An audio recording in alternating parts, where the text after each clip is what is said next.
Olá, o TVE Entrevista Especial recebe hoje o líder indígena Ailton Krenak. Ambientalista e escritor, é considerado uma das maiores lideranças do movimento indígena brasileiro com reconhecimento internacional. Ailton, muito obrigado por atender o convite da TVE, a TV Pública da Bahia, para esta nossa conversa. Entre os dias 14 e 17 de janeiro, centenas de lideranças indígenas se reuniram no Parque do Xingu, num encontro convocado pelo cacique Raoni e organizado pela Juventude Kayapó. Uma semana depois, o presidente Bolsonaro presenteou o Brasil e o mundo com a seguinte frase: "Com toda certeza, o índio mudou, está evoluindo. Cada vez mais o índio é um ser humano igual a nós." O que significa isso? O ambiente, digamos assim, o ambiente político, né, no nosso país, ele está tão assim pobre que esse tipo de frase suscita muita crítica, observação, mas é um tipo de comentário, igual esses comentários que as pessoas fazem sobre time de futebol, sobre jogo, sem responsabilidade nenhuma. E é claro que não é uma conversa que a gente espera de uma pessoa que está cumprindo um mandato de presidente da República, mas vamos ter que Digerir. conviver com esse tipo de comentário. Ele é um desrespeito ao senso comum. Ele não diz respeito ao povo indígena, ele diz respeito à inteligência das pessoas. Uma frase sua: tem uma descoberta do Brasil pelos brancos portugueses em 1500. Depois tem uma descoberta do Brasil pelos índios nos anos 70, 80 do século XX passado. A que está valendo é a última. Essa é uma frase sua. Que descoberta foi essa? E quantos eram os povos indígenas em 1500? Quantas línguas? Quantos eram na metade do século passado? E como é que a gente está hoje? Qual é o cenário hoje? Ao invés de a gente negar que tenha havido alguma descoberta, eu preferi dialogar com a ideia de descoberta. Se o evento da chegada dos europeus aqui nas Américas, em 1500, que acaba sendo mais uma data simbólica do que uma data de fato, eu costumo dizer que não teve nenhum desembarque aqui em 1500. Então é uma data simbólica. E ela foi anunciada como uma descoberta pelos brancos desse continente e do povo que vivia aqui, dos índios. Os índios não ficaram sabendo disso. Ela é tão simbólica que por uns 100, talvez mais de 100 anos, muita gente que vivia aqui no litoral mesmo do que veio a ser o Brasil, sequer souberam que tinha embarcações descendo aqui na praia. Quando esses encontros começaram a se dar, eles se deram em diferentes tempos, em diferentes lugares aqui da costa atlântica. E ele não conta como uma descoberta para o povo indígena. No período da colônia, a campanha era uma campanha para dizimar essa gente que vivia aqui dentro. Eram 5, 6 milhões, estima-se. O professor Darcy Ribeiro, conservadoramente, fala em 5, 6 milhões, mas mais recentemente os demógrafos, né, o pessoal que trabalha com demografia, eles têm conta muito superior a isso. Estimam que tivesse 16 a 20 milhões de pessoas vivendo nisso que veio a ser as fronteiras do Brasil com os nossos vizinhos, da Colômbia, do Peru, do Equador. E é interessante lembrar que, Venezuela, é interessante lembrar que esses países que foram configurados em torno disso que é o Brasil, eles continuam sendo tendo um fluxo muito grande de povos originários entre essas fronteiras. Que vão e vêm. Vão e vêm. Então essa contabilidade ela é sempre imprecisa. E se foram milhões de indígenas que estavam aqui quando essa parte do continente começou a ser invadida mesmo, né? Quando começa a exploração desse território e a mortandade, o genocídio contabiliza 12 milhões de indígenas mortos ocupação mesmo e consolidação disso que veio a ser, no final da colônia, né, a fundação do Brasil, a República, essa coisa. Com a República, nós entramos numa contagem regressiva, onde a estratégia de constituir o Estado brasileiro significava acabar com os índios. Ninguém esconde isso. A nossa história inteirinha mostra isso. Era para acabar com os índios, para nascer essa coisa nova. Logo no começo do livro Ideias para Adiar o Fim do Mundo, seu livro, você contesta a ideia de humanidade construída ao longo de milênios.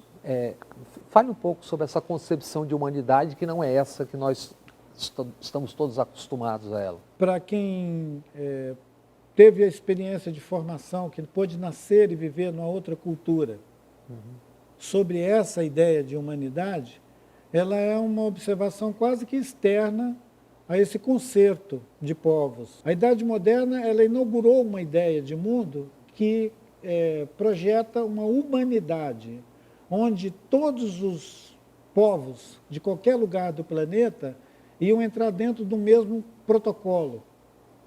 E os outros iam ficar à margem. Esse protocolo, não, a promessa desse protocolo lá atrás era para todos. Só que no caminho, esse para todos foi ficando cada vez menor, até ele virar um clube. Como dizia o Milor Fernandes, nós somos, todos os seres humanos são iguais, né? Só que alguns são mais iguais do que os outros. Essa humanidade foi fazendo esse recorte até chegar a um lugar em que a humanidade mesmo, ela é um modelo que nem todo mundo alcança. E os sub-humanos que vivem na borda do 70%. planeta, esses 70%, 80% que vivem na borda do planeta, eles não são nem objeto mais de qualquer esforço de humanização. Eles são mesmo jogados numa vala comum de gente que não precisa nem existir. São sub-humanos. Então, se existe uma humanidade que era uma promessa romântica sobre nós, os povos do planeta, ela foi abandonada faz tempo.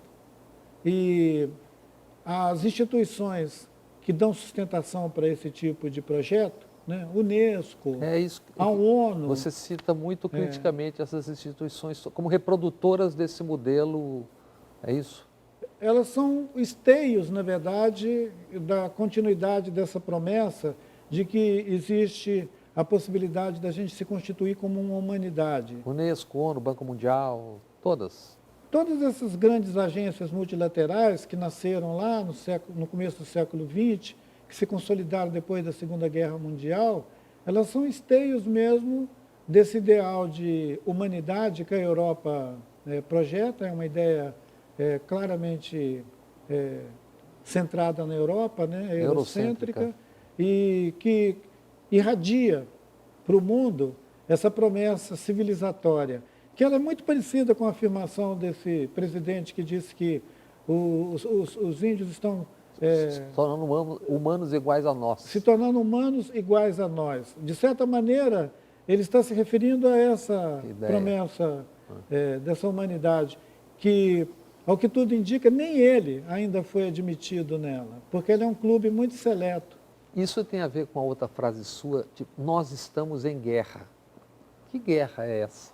Quando eu disse que nós estamos em guerra, eu estava dizendo ele de um lugar identitário, que é o lugar dos povos indígenas que sofrem um genocídio sem parar, com altos e baixos, mas sem parar, né?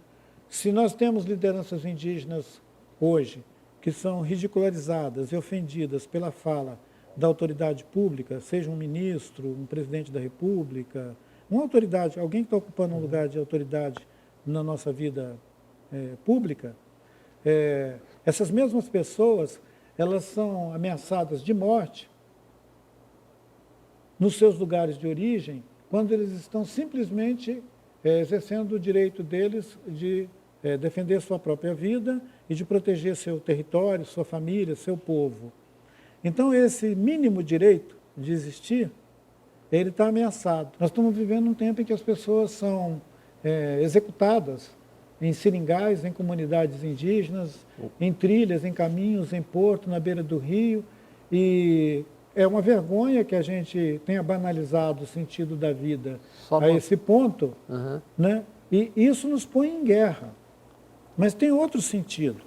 Tem um outro sentido mais grave, que é o estamos em guerra no sentido... a dita humanidade, né? Amplo de humanidade. Eu não conheço nenhum lugar do mundo que você pudesse, sem medo de ser desmentido, dizer, chega, está tudo bem, nós estamos em paz. Se não tem nenhum lugar do mundo que você pode falar isso, então por que nós vamos continuar... Por que nós negamos que estamos em guerra? Por que nós vamos continuar com essa falsificação, com essa hipocrisia de esse papo do mundo melhor, de uma humanidade? Isso não é um pessimismo atávico. Isso é uma percepção do que está acontecendo ao nosso redor, né? No Brasil, se não me engano, só lideranças indígenas foram 11 executadas no ano passado, 2019. E, sem contar, a gente conversava pouco sobre família de lideranças sendo atacadas. Há 3 semanas atrás, aconteceu esse fato absurdo de dizerem acharam mais uma pessoa assassinada e jogada no Igarapé. Então, tem gente que nem está na lista de quantos morreram, porque eles foram jogados em algum buraco, em alguma vala. E isso significa que nós estamos vivendo uma suspensão do sentido mesmo de um Estado organizado, com direito de cidadania, direito à vida. Que vale para todas as periferias de todas as grandes cidades do Brasil. E que a vida mesmo, ela está muito barata, né? A União dos Povos Indígenas, que foi articulada ali nos anos 80, quer dizer, em que estágio está, como está isso? Na semana passada, um moço de um povo indígena da Amazônia escrevendo, agora tem muitos jovens indígenas nas universidades, tem uma verdadeira espécie assim de corrida de jovens na faixa de 15 até 20 e poucos anos para essa novidade que é o ensino superior para indígenas, né? Digamos que de uma década, de 10 anos para cá, isso foi num crescente ao ponto de que hoje a gente tem, já alcança talvez alguns milhares de indígenas de diferentes, quase todas as etnias, frequentando curso superior. E um deles me mandou um texto, querendo conferir comigo, sobre se nós somos tribos ou nações.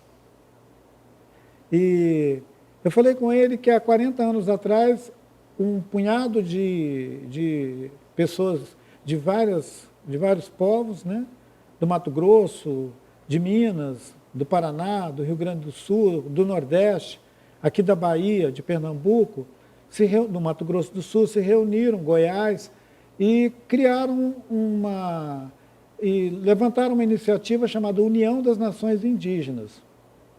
E para a gente era tão natural que o nosso ajuntamento fosse de nações indígenas que a gente nem problematizava isso. A gente não criou a União das Tribos Indígenas, a gente criou a União das Nações Indígenas. E durante uns 10 anos, essa movimentação ela foi uma ação educativa interna às nossas aldeias, levantando discussões sobre território, sobre cultura, identidade e visões de mundo, cosmovisões, e foram essas discussões que engendraram os direitos dos índios na Constituição que nós temos hoje. Aqueles direitos que estão na Constituição, eles não são reconhecidos numa Constituição plurinacional que diz que o Estado brasileiro ou que o Brasil é um Estado plurinacional, como é o caso do Equador e o caso da Bolívia, que são Estados plurinacionais. Tem várias nações ali dentro, os Aimara, os Quechua, e nesse caso nós temos aqui nações. A nação Guarani ela é imensa, além de habitar o Brasil, ela habita países vizinhos também. Mas no nosso constitucionalismo, no direito brasileiro, na ideia de Estado brasileiro, não cabe outra coisa que não seja uma nação, que é a nação brasileira. E eu, às vezes, brinco com o pessoal e falo, mas tem a nação corintiana também. Tem a flamenguista. Tem. Atleticana. Tem atleticana, tem várias nações. A União das Nações Indígenas, ela tinha sentido naquele final do século XX, porque os povos da América Latina e de qualquer lugar do mundo eram muito mais, digamos, eles tinham muito mais utopia. Eram povos que imaginavam mundos. E a coincidência é que quando começaram a acontecer eventos grandes no mundo, convocando a ideia de outros mundos possíveis, na verdade o que eles estavam fazendo era encerrando uma experiência longa de gente que era capaz mesmo de inventar outros mundos. Esses outros mundos era quando era possível pensar mudanças regionais ou até continentais, e que eram chamadas de revoluções, e elas eram muito mais feitas por pessoas vivendo cotidianos do que por entidades abstratas que promovem mudanças e que não são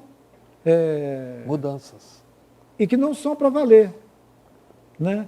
Quando mudanças para valer aconteciam, esses ciclos de revoluções que aconteceram em vários lugares do mundo, inclusive na América Latina, sendo que o México talvez tenha sido o maior produtor dessas revoluções ao longo da sua história de país, e que é maravilhoso, e que sucedeu a série de outras revoluções aqui e em vários lugares do mundo, é como se elas tivessem sido apagadas da história, e apagadas da história das pessoas e apagadas da memória das pessoas. Vamos fazer uma rápida pausa no TVE Entrevista Especial, que hoje recebe o líder indígena Ailton Krenak. Voltamos já.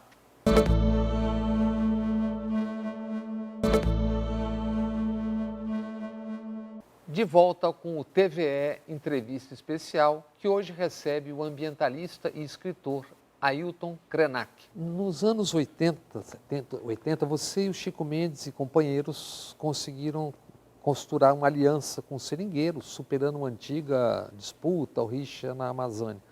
Que aliança se tem e se deve buscar e ter hoje? É uma aliança muito mais ampla em relação ao que você está falando, né? Na verdade, é reconstruir, pelo que eu entendo, todos os laços, né? Não é só mais uma briga ou uma luta específica. É isso? Exatamente. Talvez seja uma busca de resposta para um tempo, né, já adiantado nessas experiências de mudanças regionais, onde eu até mencionei as revoluções, né, que aconteceram no século XX, e que quando a gente virou para o século XXI, as experiências tinham indicado que nós precisamos ser capazes de desenvolver outros tipos de afeto. Se aquelas alianças tinham uma marca política, só eram alianças políticas, agora a gente estava querendo explorar uma outra experiência, que são as alianças afetivas. Essas alianças afetivas, elas implicam em reconhecer identidades múltiplas, ser capaz de entender o que o outro está se propondo e propondo, não colonizar uns aos outros como se isso fosse a única coisa que a gente pode fazer. Encontrar os sentidos comuns. É isso? E parar de perseguir essas hegemonias regionais, né? O Sudeste, no caso do Brasil, sempre colonizou o resto do país. Isso é uma marca do Sudeste, né? São Paulo, então, se acha assim, tipo, premiado nesse papel bandeirante dele de disseminar o país com a sua mentalidade. E sem nenhuma capacidade de autocrítica. Como é que você vai construir alguma coisa junto com os outros se você começa engolindo o outro, né? A experiência dos índios com os seringueiros é a experiência de diferentes povos vivendo dentro da floresta, onde quem orientou esse processo foi a floresta, não foi gente. Foi a necessidade daquele A tempo. floresta educou essas pessoas. Eu costumo lembrar que a floresta educou essas pessoas para a convivência. E para um tipo de experiência, de compartilhar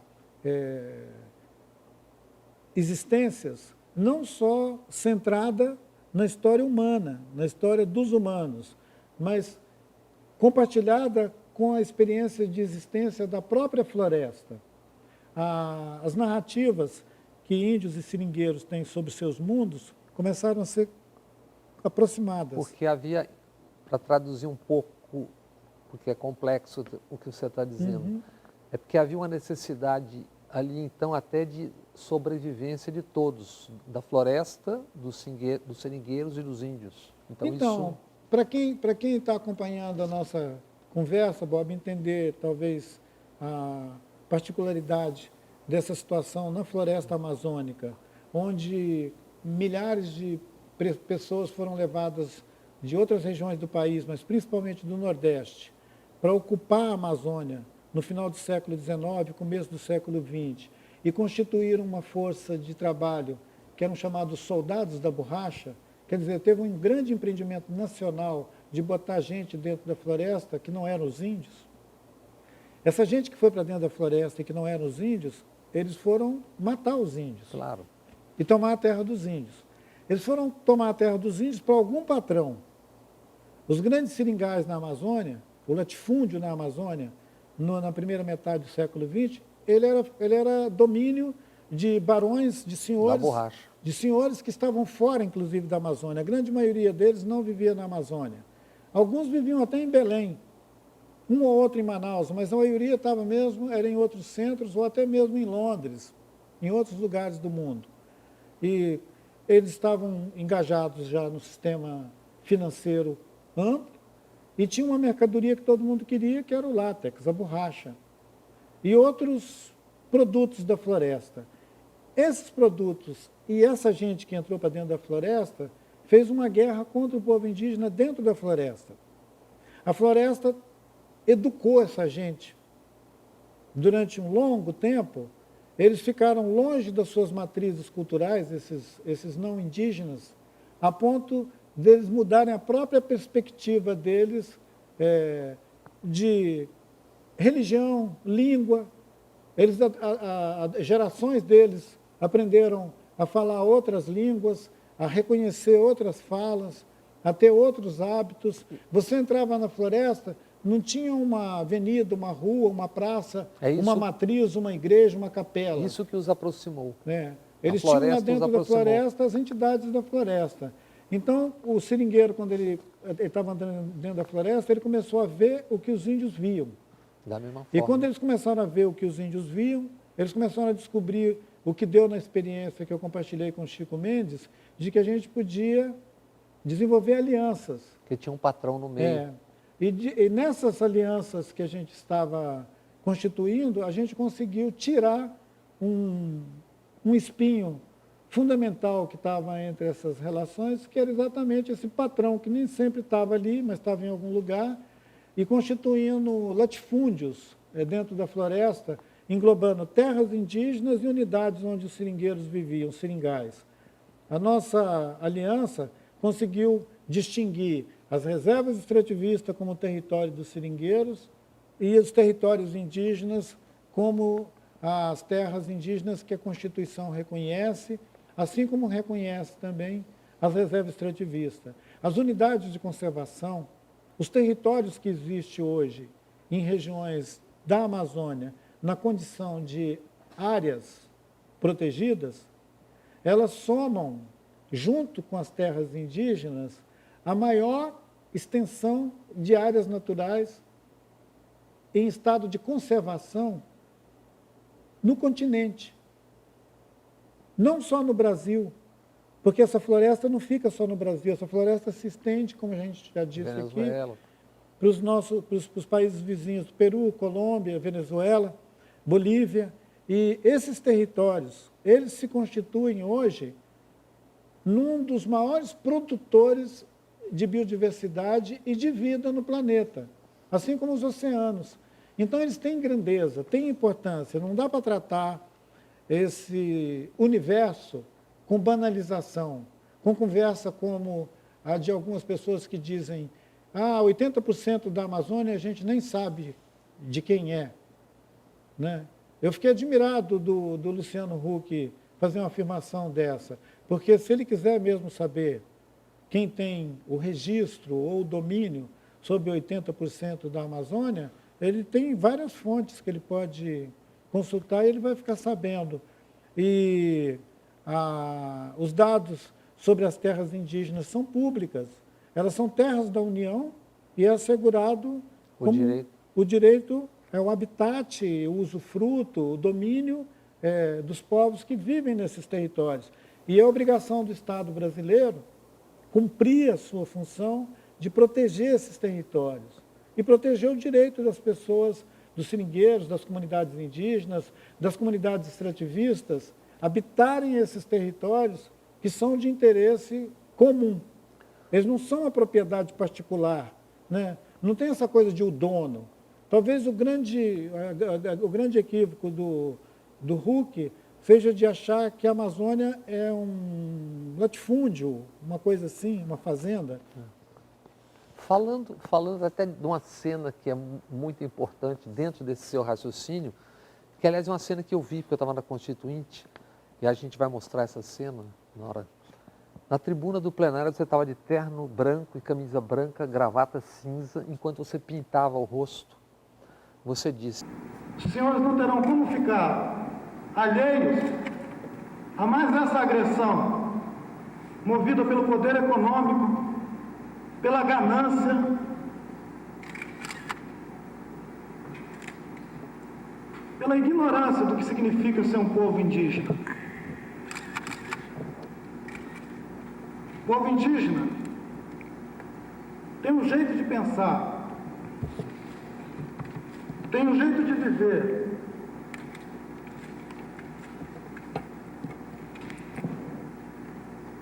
tem condições fundamentais para a sua existência e para a manifestação da sua tradição, da sua vida, da sua cultura, que não colocam em risco e nunca colocaram a existência sequer dos animais que vivem ao redor das áreas indígenas, quanto mais de outros seres humanos.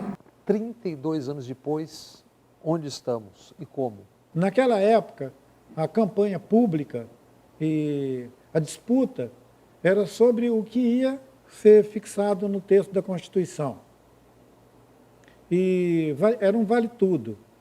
Os jornais, as mídias da época, as corporações, elas jogavam pesado, né, desqualificando totalmente a experiência dos povos indígenas e os direitos históricos desses povos de reivindicar um lugar dentro do concerto, né, do Brasil.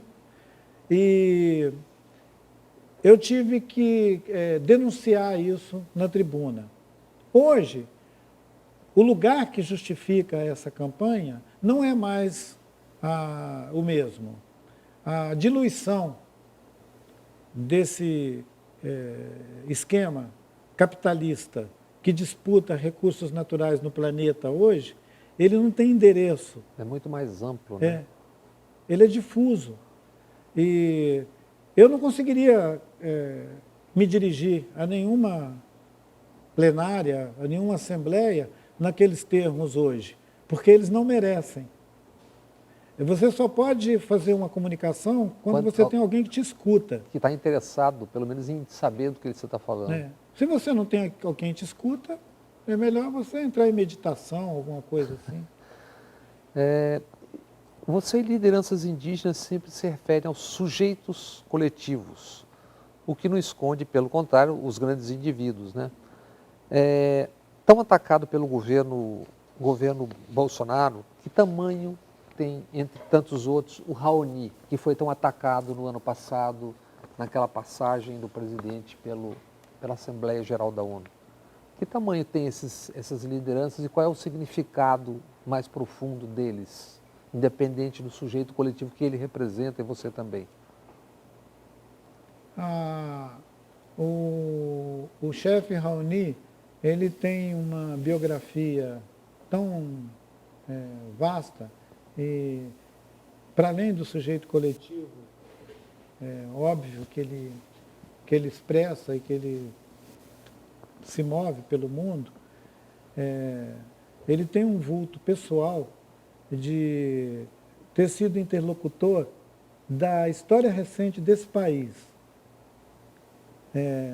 Tem uma situação de quando estavam fazendo a Transamazônica, em que o chefe Raoni tem que conversar com o ministro Mário Andreasa, que era O trator daquele negócio. o trator daquele negócio. E a sabedoria e a genialidade do chefe Raoni na conversa com aquele homem, ela fica expressa quando o Raoni estende a mão, pega a orelha dele e chacoalha a orelha dele e fala com ele: você precisa aprender a respeitar os outros. Da grandeza que é esse sujeito, que além de coletivo, ele é uma pessoa singular, ele é uma pessoa incomum na própria... É um resumo da história ali. E ele já foi consultado, já foi considerado interlocutor suficiente para príncipes, reis, papa, presidentes, ministros, autoridades no mundo inteiro, alguns que ainda estão vivos e alguns que já morreram, mas que enquanto estiveram vivos, honraram o fato de ter conhecido uma grande pessoa, um grande chefe. Eu acho que a estatura do chefe Raoni é igual à estatura do Seattle, aquele chefe indígena que lá nos Estados Unidos, em 1865, mandou o general voltar e dizer para o presidente dos Estados Unidos que a terra dele não estava à venda.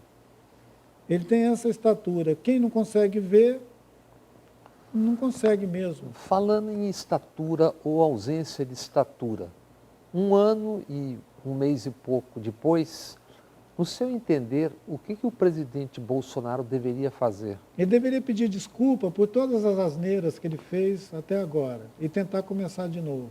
Pelo que se sabe, ou que se diz, ou que se ouve, alguns povos ou porções teriam sido cooptados pelo governo. Você lê aqui, de vez em quando, alguém diz ali, isso aconteceu, acontece. E como tratar isso? Como enfrentar essa situação? Vai ver que foi isso que ele fez, aquela piadinha dele sobre estarmos cada vez mais humanos. Humanos. Os índios estão cada vez mais humanos, parecidos com nós. Deve ser essa aproximação dele com algumas pessoas indígenas que admitiram ele como um aliado, como um interlocutor interessante, que esteja levando ele a essa incrível análise sociológica. Eu não acho estranho, eu não fico escandalizado que um grupo de pessoas, por exemplo, lá da Raposa Serra do Sol, onde o povo indígena de Roraima teve que disputar com os arrozeiros gaúchos a invasão daquela região do país, e conseguiram tirar aqueles arrozeiros de lá, mostrou o quanto que aquilo era equivocado, errado, e ilegal, imoral. Com todas essas provas, eles conseguiram botar aquele sujeito para fora, mas é lógico que ainda ficou alguém que quer fazer alguém que quer continuar fazendo uma monocultura lá dentro. E esses sujeitos saem de lá, como qualquer um de nós, vai a Brasília, alguns convidados, alguns voluntários, para declarar apoio ao projeto de agronegócio, de garimpo, de mineração. E tem conhecidos meus de alguns povos que já fizeram declaração pública a favor de garimpo, né? Mas eu tenho certeza que se ele for fazer essa proposta para o povo dele, naquele território, ele não vai conseguir muitos apoios. Mas algumas pessoas fazerem declarações a favor de garimpo ou de mineração não quer dizer que o povo indígena está cooptado, ou que aquele povo está cooptado. Inclusive porque a situação que nós vivemos hoje de legitimidade, né, dos lugares onde cada um fala, ele está tão movediço que você já não sabe quando um cara está falando como uma autoridade. Ou nada. Ou está só no Twitter. Ou quando ele está discutindo uma partida de futebol. Então, assim, banalizou o lugar de fala. Quando o governo começou a desmantelar a política pública com relação, por exemplo, à cultura, os trabalhadores do mundo da cultura, das artes, denunciaram isso como uma agressão. Isso não fez o governo mudar de política. Então, por que ele quer fazer uma média com 3 ou 4 caras que acham que o agronegócio ou o garimpo é uma boa, e não ouve as milhares de pessoas que estão apontando o dano que é acabar com o Ministério da Cultura, liquidar com a FUNAI, acabar com o Ministério do Meio Ambiente, detonar com o IBAMA e com o ICMBio, acabar com o investimento em cultura. Essas vozes não dizem nada? Nós vamos voltar daqui a pouco, mas indo por esse caminho, é convidar a Regina Duarte para fazer de conta que está falando com a classe artística toda. Mais uma rápida pausa no TVE Entrevista Especial, que hoje conversa com o líder indígena Ailton Krenak. Voltamos já. Um povo que habita casas cobertas de palha, que dorme em esteiras no chão, não deve ser identificado de jeito nenhum como um povo que é o inimigo dos interesses do Brasil, inimigo como os interesses da nação e que coloca em risco qualquer desenvolvimento.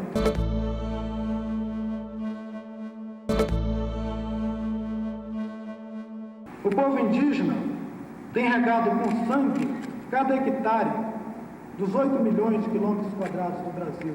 Estamos de volta com o TVE Entrevista Especial, que hoje conversa com o líder indígena e doutor honoris causa pela Universidade Federal de Juiz de Fora, Ailton Krenak. No seu livro Ideias para Adiar o Fim do Mundo, muitas vezes você recorre à mitologia, à fabulação indígena, para falar da terra como a mãe, do Rio Doce, onde você nasceu às margens ali, e seu povo, como um antepassado, para defender a experiência cotidiana dos indígenas. Em contraposição à ideia dessa humanidade homogênea que você já falou. Muitos que ridicularizam essa visão são exatamente os que entendem ser a Odisseia, supostamente de Homero, com todos os seus mitos e deuses, um formador, um cânone da cultura ocidental. Então, tem isso, né? Tem uma editora no Canadá que já comprou os direitos de traduzir para o inglês e lançar esse ano o Ideias para Adiar o Fim do Mundo. Aí, na França, uma outra editora comprou também os direitos para a edição francesa e vai lançar no final de abril, lá na França. Junto com uma exposição maravilhosa que está ocorrendo lá agora, sobre o Yanomami. É uma exposição da Cláudia Andujá, do trabalho da Cláudia Andujá, que já foi exibida aqui no Instituto Moreira Salles e vai ser mostrado lá na Fundação Castiela, na França. E a aceitação desse livro me surpreende, porque eu não tinha nenhuma pretensão de constituir uma narrativa assim, sobre, digamos, o mundo que eu cultivo, esse mundo onde o Atu, o Rio Doce, é meu avô, onde o Tacrucrá, que é a montanha que tem na frente lá do terreiro da nossa aldeia, me fala alguma coisa. Você conversa. Se aquela montanha conversa comigo e eu acho isso interessante e posso contar essa história para você e você ouve e ela vira uma história que interessa a milhares de pessoas, isso tem um sentido maravilhoso. Eu citei. Se essas histórias encontram eco na visão que outras pessoas de culturas diferentes têm sobre a vida, sobre o mundo, eu acho que vale a pena a gente continuar compartilhando visões, mesmo essas visões que parecem fabulosas sobre a vida e sobre o mundo, porque nós podemos dar sentido as nossas existências. Já que a gente começou nossa conversa falando sobre um mundo quase que sem o sentido da experiência da vida, seja da experiência individual ou coletiva, onde a uberização vira uma marca do nosso tempo. Como é que você chegou a esse título? Ideias para adiar o fim do mundo. Eu estava no quintal de casa, fora de brincadeira, eu estava no quintal, em casa. Que é lá na Krenak. E eu tinha capinado o quintal, estava tirando o material do quintal, quando, de dentro de casa, minha mulher me avisou dizendo, estão te ligando. E não era ainda o celular, era o aparelhinho que fica apoiado no suporte. Uhum. E eu pedi para mim... Telefone móvel. É o móvel. Pedi para pegar o telefone porque eu atendesse lá no quintal, sem ter que parar o que eu estava fazendo. Continuei no quintal, peguei o telefone e escutei um convite para ir falar num programa da UNB, o mestrado em sustentabilidade. Eu estava ocupado. E eu disse, sim. E era um convite para daqui a 4 meses. Eu disse, obrigado pelo convite e tal. E desliguei. Voltaram a ligar de novo e falaram, mas a gente precisa do título da sua palestra. Eu falei, ideias para adiar o fim do mundo. Devolvi o telefone e continuei fazendo o que eu estava fazendo. 4 meses depois, me ligam e dizem, a sua passagem está aí, pega o avião e vem para Brasília. Eu falei, fazer o quê? A sua palestra, ideias para adiar o fim do mundo. Porque lotou, está cheio de gente aqui querendo ouvir sua palestra. Eu pensei, ideias para adiar o fim do mundo? Mas... Seguir capinando. Eu dei esse título, eu me perguntei. Aí os caras, já anunciamos e lotou geral aqui, você tem que contar como é que é esse negócio de ideias para adiar o fim do mundo. Então ela nasceu de uma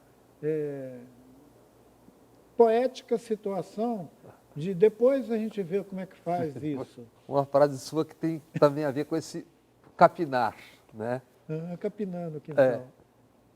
Os povos indígenas sabem o que querem em meio a muita gente que não sabe o que quer. Essa muita gente, se eu bem entendo, é quase toda a gente que não entende que humanos e natureza são uma coisa só, deveriam ser uma coisa só, cada qual com sua singularidade e tal. É isso? É claro que tem povos em todos os continentes que estão na borda disso que a gente chamou de humanidade. Essa gente que está misturada com os caranguejos, com os tracajá, que estão nos mangues, que estão nas ilhas, algumas dessas ilhas, inclusive, estão desaparecendo agora, elas estão desaparecendo submersas, né? As mudanças climáticas estão matando o urso nos polos e sumindo com ilhas. Nesses lugares tem ainda essa parte quase humana, essa gente que nem virou humanos ainda, que sabem quem são, sabem de onde são e sabem o que querem. Outra frase sua, não tem, a propósito do que você está dizendo, não tem gente mais adulada que consumidor. São adulados até o ponto de ficarem imbecis babando. Então, para que ser cidadão? Eu fiquei, digamos assim, admirado de outros observadores estarem também observando ou declarando que em diferentes lugares do mundo a experiência de ser cidadão perdeu o sentido e que as pessoas estão mesmo se sentindo à vontade nesse lugar de consumidor. E você ouve, inclusive, gerentes e governos de alguns países centrais dizendo que o que você precisa emoldurar é o consumidor, o cliente, e cada vez mais esquecendo e sublimando esse sentido de cidadão, ao ponto de que nós vamos chegar em uma situação em que, ao invés de você ter eleições onde cidadãos escolhem representantes, você vai ter uma tomada de opinião de consumidores para nomear governo. Você disse uma vez, Carlos Drummond de Andrade passou a segunda metade da vida sofrendo a humilhação de ver o que era sagrado para ele, virando poeira de minério em Itabira. Disso ele fez poesia e beleza, mas morreu dizendo que Itabira era só um retrato na parede. O que é hoje o Rio Doce, em cujas margens você nasceu? Você e seu povo. O Atu, né? O Atu Miereré. O Atu, ele é O Rio Doce. essa entidade que aparece no mapa como bacia hidrográfica, o Rio Doce, e para o povo Krenak, a lama, o dano que atingiu Itabira e que atinge a bacia do Rio Doce, ele não consegue afetar essa entidade transcendente que é o Atu. E nós não desistimos dele e ele não vira um retrato na parede. Porque diferente da cosmovisão que o Drummond compartilhava, que o Pico do Cauê, que as montanhas ao entorno da aldeia dele, elas tinham uma existência material, para nós, o Atu é uma entidade. Ele não pode ser abatido de uma maneira tão óbvia quanto as mineradoras acham.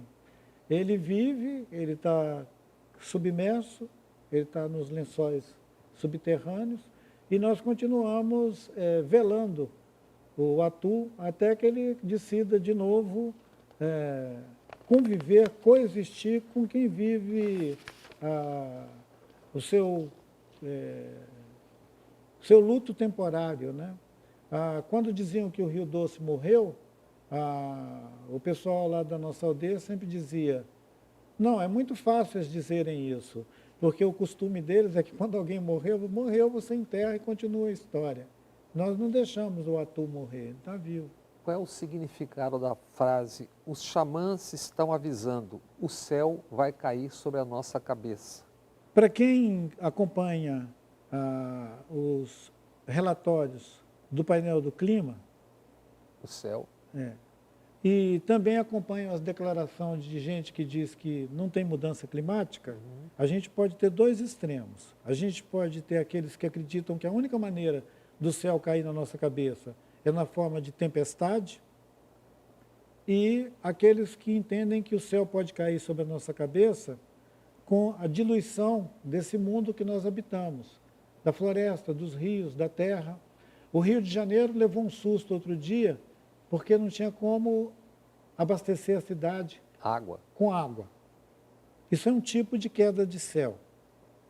O desaparecimento de Itabira para o Drummond é uma queda de céu. Os nossos rios transformados em esgoto, lamas tóxicas, etc. E lama tóxica é uma queda de céu. Então, depende da perspectiva de quem está olhando, ouvindo, né?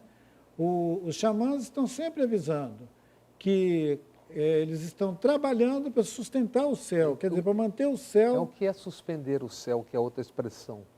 Se a gente observar esse trabalho dos pajés de suspender o céu, nós vamos entender que é um trabalho de sanidade.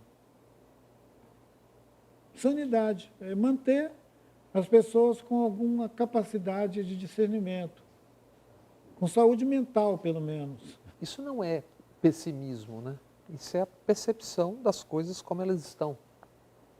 Exatamente, não é uma amargura em relação à vida. É, na verdade, uma apreciação fantástica de estar vivo, que é muito bom. Quando você nasceu, nós éramos na Terra 3 bilhões de seres humanos. Hoje somos 8 bilhões, com 70% da população, 80% às margens disso que a gente está conversando. Há como a Terra suportar isso? O Mahatma Gandhi, ele respondeu uma pergunta parecida com essa, quando provavelmente a gente fosse esses 2 ou 3 bilhões, que já era assustador na época. E o jornalista era um inglês, que perguntou para ele se ele acreditava que a Terra tinha capacidade de suprir tanta demanda. E ele disse que a Terra tem a capacidade de suprir todas as nossas necessidades, mas só as nossas necessidades.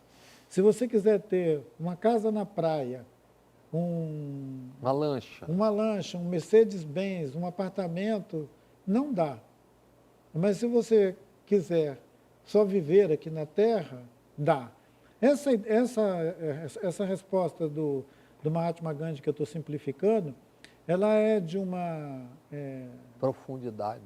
Ela é de uma potência, porque o que ele está dizendo é o seguinte, se nós tivermos a possibilidade de nos constituir aqui nesse mundo como essa espécie aí, esses humanos, a Terra proporcionou as condições para isso. Ela tem como suprir a nossa existência aqui, assim como a de todos os outros seres não humanos. Sem fabular agora, né? Os pássaros não vão perguntar quantos pássaros nós podemos continuar sendo, ou as baleias dos oceanos não vão perguntar quantas baleias podemos continuar sendo. Os únicos sujeitos que se fazem essas perguntas são esses remanescentes dessa ameba gigante que é a humanidade. Até onde a tecnologia é um avanço ou só um avanço? Eu acho que faz muito tempo que a tecnologia deixou de ser avanço e passou a atender mais a segunda pergunta, só um avanço. Ela não é mais um avanço, porque ela deixou de ser o desenvolvimento de resposta para as nossas necessidades e passou a ser experimentos de pura vaidade e de afirmação de poder, de alguns lugares de poder. Aquela parte da humanidade excluída, ela vai continuar excluída de tudo. E nenhum avanço desse vai ser compartilhado com ela. Então, isso não é um avanço. Eu tive no início dos anos 2000 na aldeia Guarani Caiová e fiquei estarrecido com aquela história do suicídio dos jovens, que eram mais de 200 à época. E pelo que eu leio, não sei se são fantasiosos os números, isso continua e continua crescendo, né? Para encerrar, qual é o triste significado disso? Tem uma história de um sujeito, um sertanista, um indigenista, que foi conviver com um povo indígena de contato recente, né? E ele ficou algumas semanas lá e ninguém se dirigia a ele. Até que ele conseguiu entender alguma coisa da língua e perguntou para o interlocutor dele, escuta, você não está me vendo? Né? Aí ele pegou e falou, não, eu estou te vendo, eu só não sei se você é uma pessoa, se você está vivo ou se você já morreu. No desenvolvimento da história, ele entendeu que para aquelas pessoas, estar vivo, esse cotidiano, essa fazeção de coisas que nós nos envolvemos nela, não era o objetivo da existência daquele coletivo. Aquelas pessoas tinham outras experiências de vida. E eles acreditavam sinceramente que essa gente ativa que fica aqui ao nosso redor pode ser só fantasmas, que eles não estão nem vivos. Vivos no sentido da experiência de estar vivo. São fantasmas. A gente falou em uberização, né? Se a uberização e o virar fantasma são coisas equivalentes nesses diferentes mundos, o que pode estar também em questão essas pessoas podem ter outra ideia do que é estar vivo. Muito obrigado por essa conversa. Obrigado, legal. Também achei uma ótima oportunidade do encontro que a gente tinha sido protelado, né? Muito bom, obrigado. Façamos outras. E obrigado a você que acompanhou esse TVE Entrevista Especial e continue com a gente. A TVE é sua, é da Bahia.